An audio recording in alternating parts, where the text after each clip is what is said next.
Bonjour, chers amis de Propre Santé Africa. Beaucoup de personnes et surtout beaucoup de parents se posent la question: quelle est l'origine de la drépanocytose?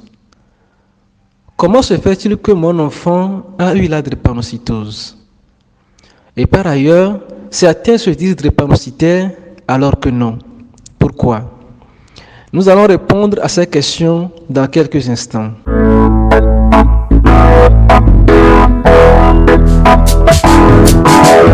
Si vous venez de me découvrir la chaîne Propre Santé Africa, soyez les bienvenus. Ici, nous échangeons sur les possibilités de préserver votre bonne santé et celle de votre famille. Si vous voulez rejoindre la communauté, je vous invite à vous abonner à la chaîne et à activer la cloche de notification pour ne plus manquer les futurs messages. Revenons à nos questions du jour. La drépanocytose n'est pas une infection. Ce n'est pas dû à un microbe. La drépanocytose n'est pas non plus une maladie spirituelle. La drépanocytose est une maladie génétique héréditaire, c'est-à-dire l'enfant naît avec cette maladie. C'est un rapport avec ses parents biologiques et cette maladie est inscrite dans l'ADN de l'enfant.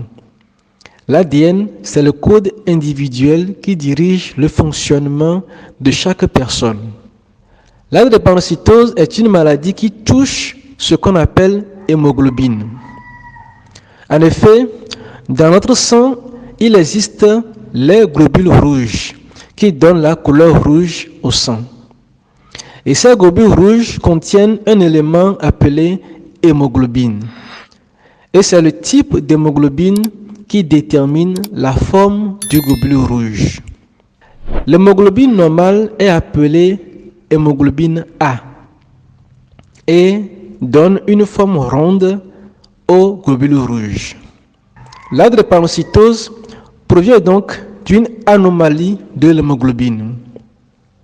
Les anomalies de l'hémoglobine peuvent être les hémoglobines appelées hémoglobine S, hémoglobine C, hémoglobine F. Nous n'allons pas rentrer dans les détails de ce côté afin d'éviter que la vidéo ne soit longue. La maladie de la drépanocytose est liée à l'hémoglobine S qui donne une forme de faucille sous forme d'arc, sous forme de faucille au globule rouge. Et l'analyse qui permet de détecter la drépanocytose est ce qu'on appelle l'électrophorèse de l'hémoglobine. Avant de continuer, je voudrais partager avec vous cette information importante. Vous savez que chaque 19 juin est célébrée la journée mondiale de lutte contre la drépanocytose. Et cette année, nous organisons une soirée d'échange dans notre groupe Telegram sur le sujet suivant: comment faire devant une crise de drépanocytose? Quoi faire et ne pas faire? C'est ce 19 juin 2023 à 19h GMT. Ce sera pour 1 heure de discussion. Si vous êtes drépanocytaire ou parent d'un enfant drépanocytaire, nous vous invitons à se joindre à nous. Le lien pour rejoindre notre groupe Telegram se trouve dans la description de cette vidéo. Cliquez sur le lien et vous allez rejoindre directement le groupe Telegram. Ou si vous avez des difficultés, écrivez au numéro +228 93 73 53 90 pour être ajouté au groupe. Nous continuons notre sujet. Nous abordons maintenant les types de drépanocytose. Retenons que les drépanocytaires, ce sont les personnes qui possèdent les hémoglobines dites SS, SC et S-bêta-thalassémie. Entre parenthèses, bêta-thalassémie, c'est une forme d'anomalie en quantité des chaînes de l'hémoglobine. Bref, ces personnes SS, SC, S-bêta-thalassémie sont des personnes qui ont des symptômes de la maladie et qui font des crises. Celui qui est AS on dit qu'il est porteur du trait drépanocytaire. Généralement, il ne fait pas de crise. Et celui qui est AC n'est pas un drépanocytaire. Retenons que pour utiliser le mot drépanocytaire, il faut que l'analyse montre qu'il y a au moins un S dedans. Maintenant, comment l'enfant aura la maladie? Prenons l'exemple de l'enfant qui est SS. C'est lorsque les parents biologiques possèdent chacun au moins une hémoglobine S que l'enfant peut avoir la drépanocytose SS. C'est une affaire de croisement et de probabilité qui se reproduit à chaque grossesse.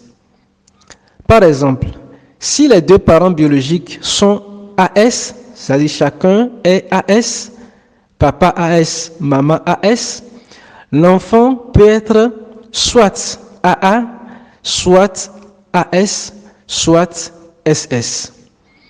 Donc, il y a 25% de chances que l'enfant soit SS. Attention à une mauvaise interprétation que nous écoutons souvent. Il y a 25% de chances que l'enfant soit SS ne veut pas dire que sur 4 enfants de ce couple, il y aura un enfant qui sera SS. Non. Il peut arriver que tous les enfants d'un tel couple soient SS. Et il peut arriver que tous les enfants d'un tel couple soient AS. Il peut arriver que tous les enfants d'un tel couple soient AA. C'est pourquoi je dis que c'est une affaire de croisement et de probabilité qui se reproduit à chaque grossesse. Ça se reproduit à chaque grossesse. C'est sur chaque grossesse, il y a 25% de chances que l'enfant qui va naître soit SS. Je crois que vous savez maintenant l'origine et les types de drépanocytose. Merci de m'avoir suivi. Si ce message vous est utile, je vous invite à aimer, à partager, à commenter et surtout, je vous invite à partager ce message avec vos familles et tous vos amis. Ça peut éclairer certains.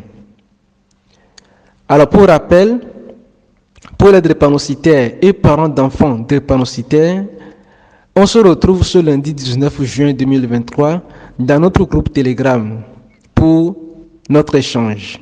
Le lien pour rejoindre notre groupe Telegram se trouve dans la description de cette vidéo. Cliquez sur le lien et vous allez rejoindre directement le groupe Telegram. Ou si vous avez des difficultés, écrivez au numéro plus 228 93 73 53 90 pour être ajouté au groupe. Merci et à bientôt.